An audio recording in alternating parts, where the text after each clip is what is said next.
travel from Denmark to the United States, not just with her husband and brother-in-law, but with 5 small children. She did this, and once she got to America, she headed straight for Glendive, Montana, where she founded her homestead.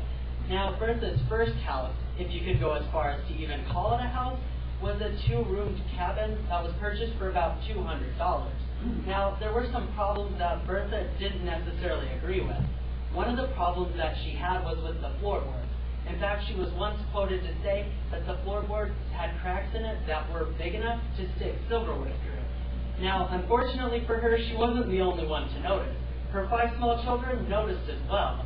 Poor Bertha had to go and dig up the wooden planks several times to pick up the precious tableware that her kids had put beneath the cracks in the floorboards. Now, she had to do this multiple times, and obviously this was a big problem. Now, this wasn't their permanent residence, as her husband decided that they needed to move somewhere where they could have a bigger chance of success so their dairy business could continue to grow. So they decided to move down the river, but unfortunately they would still need a place to live. So they decided to move the most mobile thing from their old lot. And unfortunately, it was nothing more than a rather large chicken coop. Now, this lacked floors altogether and was only 12 by 12 feet in size. That's not a lot of room for 8 people to live in. Now, one thing that it did was it lacked floors altogether, and when they moved it to their new property, rats started to infest the building. And because of this, Miss Bertha Anderson had to work for several days assiduously in order to find ways to clean up the mess. She was even quoted as saying that it took about a barrel load to get all the debris out of her house. Now, one thing she did have to do was to make this house something more than that. She wanted to make it a home where her and her family could live in and be proud of. One thing she did was try to make the house more aesthetically pleasing. So she decided to do was to cover up the rotten walls that were starting to smell and stink up the house.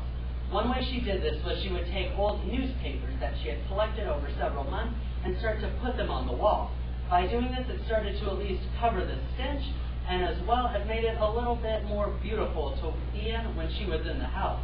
Now, another thing, she decided that she didn't want her kids to play in the dirt all day. So she would take gunny sacks, rugs, and old carpets she had found and place them and pin them down on the floor. Now, not only did this make the kids happy because they weren't dirty all day, but it also helped in making the house, keeping the dust down, and making it a little bit easier on the eyes. One thing she wanted to do was to make her house a little bit nicer, even though because the family already had to deal with the hard and unforgiving life of the Western Plains. Now, there was one thing she always had trouble fixing, and that was the poor roof. When it rained, it tended to rain very hard, and because of this, she found a lot of problems, especially when the muslin that was tacked to the ceiling would require a lot of water from the leaks in the roof and would start to droop down on her poor little chicken coop. Because of this, her and her little kids didn't like it very much, and they had a lot of cold, wet nights. Now, one thing she realized, though, is that while the rain might have been bad for a little bit, the rain was a guarantee of at least a little bit brighter future. She needed the rain for the fields and the rain for her dairy farm and dairy operation her and her husband were running.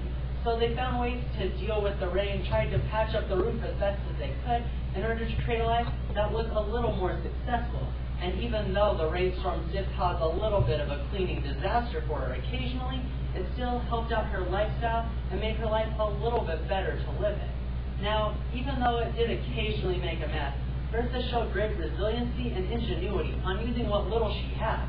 Who would have thought using newspaper for wallpaper or using ways to fix the roof? A lot of us don't think of that as a practical solution, but at the time she used what she had in order to do this.